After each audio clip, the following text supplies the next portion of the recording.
আমি আমার মাকে যেভাবে ফিল করি এবং আমার বোনকে যেভাবে ফিল করি, আমি মনে করি প্রতিটি ক্যাম্পাসে ছাত্র শিবির প্রত্যেক জনশক্তি সেই একই চোখেই শিক্ষার্থী বোনদেরকে দেখতে চায়। এটি আমাদের মূল কনসার্নের জায়গা। তো একটি পয়েন্ট আমার আগে বক্তাও বলেছিলেন যে এমন একটা পরিবেশ আমরা তৈরি করতে চাই যেটি দর্শন এই চিন্তা তো দূরে থাক, কোন এক ছাত্রী বোনের প্রতি কেউ কোনো কটু চিন্তা নিয়ে, খারাপ চিন্তা নিয়ে তাকাবে, এই পরিবেশটা আমরা ক্যাম্পাস থেকে রহিত করে দিতে চাই।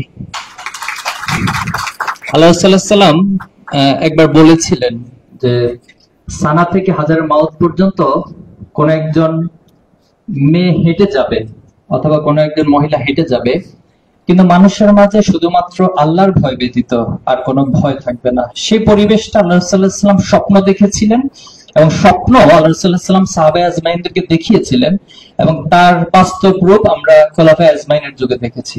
তো সেই একই স্বপ্নটাও আমরাও দেখতে চাই। হয়তো আমরা কতটুকু পারবো জানি না, কিন্তু কোন এক প্রজন্মের হাত ধরে এটা অবশ্যই বাস্তবায়িত হবে। শুধু জাহাঙ্গীরনগর না, বাংলাদেশের প্রতিটি ক্যাম্পাস, প্রতিটি অলিগলি, পুরো বাংলাদেশ এমন পরিবেশের মধ্যে যাবে যে কোনো একজন মেয়ের দিকে, কোনো একজন নারীর দিকে কোনো খারাপ দৃষ্টি নিয়ে কেউ তাকাবে, সে পরিবেশটা আমরা উঠিয়ে দিতে চাই ইনশাআল্লাহ।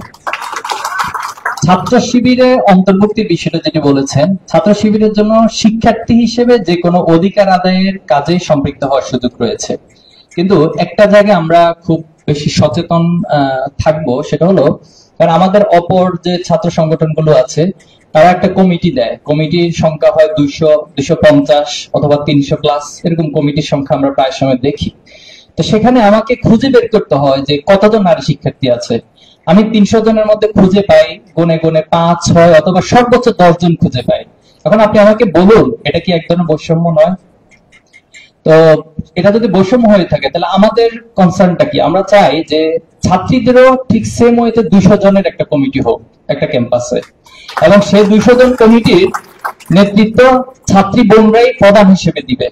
আমরা সেটা চাই। এখন আপনি এখন ছাত্রের অধীনে থেকে ছাত্রী হিসেবে সেখানে অন্তর্ভুক্ত হচ্ছেন, আমরা এই নেতৃত্বটা চাই না। আমরা চাই আপনি আপনার অঙ্গনে, আমরা যদি এখনো পরিসংখ্যানটা দেখি যে মেজরিটি ইউনিভার্সিটিতে 50-50 থাকে ছাত্র এবং ছাত্রী, এবং কিছু ক্ষেত্রে মোর দেন 50% ছাত্রী বোনদের সংখ্যাটা হয়ে থাকে।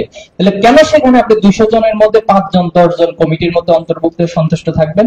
এজন্য ছাত্র শিবির আমরাও চাই আপনারা এমন একটা প্ল্যাটফর্ম তৈরি করুন, যদি এক্সিস্টিং এরকম প্ল্যাটফর্ম থেকে থাকে আলহামদুলিল্লাহ, আর যদি থেকে না থাকে আমি আপনাকে এবং আপনাদেরকে বলবো যে উদ্যোগ নিন, ছাত্র শিবির আমাদের জায়গা থেকে আমরা সর্বোচ্চ সহযোগিতা করবো ইনশাআল্লাহ।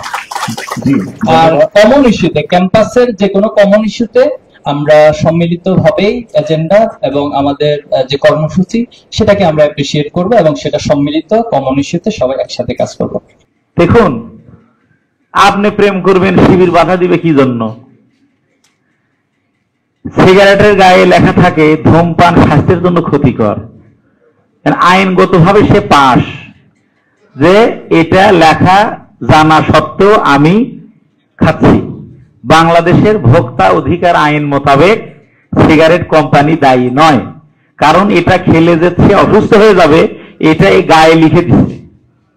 এরপরে যদি কেউ খেয়ে মরে এতে কোম্পানি দায়ী। মাদক মুক্ত হওয়ার জন্য এবং বিয়ের আগে পরনারীর সাথে বিশেষ সম্পর্ক স্থাপন না করার জন্য কোরআন সুন্নাহর এলেমের ট্যাগ আপনার অন্তরে লিখে দিবে। এরপরে আপনি কি করবেন না করবেন না এটা আপনার ব্যাপার। হাত দিয়ে নিষেধ করবে না, কোন জুটিকে তুলে দিবে না যে ওঠো কে হয় তোমার, এটা করবে না। কিন্তু সিম্পোজিয়াম করে আপনার মনের মধ্যে এই অনুভূতি তৈরি করে দিবে যে আল্লাহ নবী সাল্লাল্লাহু আলাইহি সাল্লাম বলেছেন যে কোন তোমার প্রথম চোখ যদি কোনো সুন্দরী নারীর দিকে যায় এটা তোমার চোখ, আরেকবার যদি দেখতে মন চায় দ্বিতীয়বারের চোখটা শয়তানের চোখ। এই হাদিসটি জেনারেল লাইনের পর কেউ জানতো না। ছাত্র শিবির না থাকার কারণে এই 5টি বছর কারো কোরআন হাদিস জানার কোনো সুযোগ ছিল না। এখান থেকে পাশ করে গিয়ে চাকরিতে ঢুকবে, ওর জিন্দেগি ভর কোরআন হাদিস জানাই হতো না। ছাত্র শিবির জেনারেল লাইনের ছাত্রদেরকেও মোটামুটি একটি আলেমের মতো তৈরি করতে চায়। এই অনুভূতি আপনার মধ্যে তৈরি করে দিলে মাদক খেতে লজ্জা পাবেন, আর যে প্রশ্ন করেছেন ওটাও তখন লজ্জার কাজ হবে। আমাদের সময় তো গার্লফ্রেন্ড থাকাটা ক্রেডিটের কাজ হতো, আর না থাকাটা, আমার তো চেহারা খুব থেকে, আমি তো 31 ব্যাচ, 2002 থেকে 8 পর্যন্ত ছিলাম। তো আমার বন্ধু বান্ধবীরা মোটামুটি নিশ্চিত থাকতো কি রে এই ছেলেটা ফার্স্ট ইয়ার থেকে মাস্টার, কোনো খোঁজ খবর নাই কেন, ডানে বামে কেউ নাই। তা আমার বন্ধুরা বলতো কি নিশ্চিত বগুড়ায় আছে কেউ, তাছাড়া কেমনে সম্ভব? অমনি সম্ভব। তোমরা বিকালে মুক্ত মঞ্চে, আর আমরা ভার্সিটির বাসে চড়ে ঢাকায় যেতাম কোরআন পড়তে, হাদিস পড়তে। কারণ এই ক্যাম্পাসে আমাকে কোরআন পড়তে দেওনি, হাদিস পড়তে দেওনি।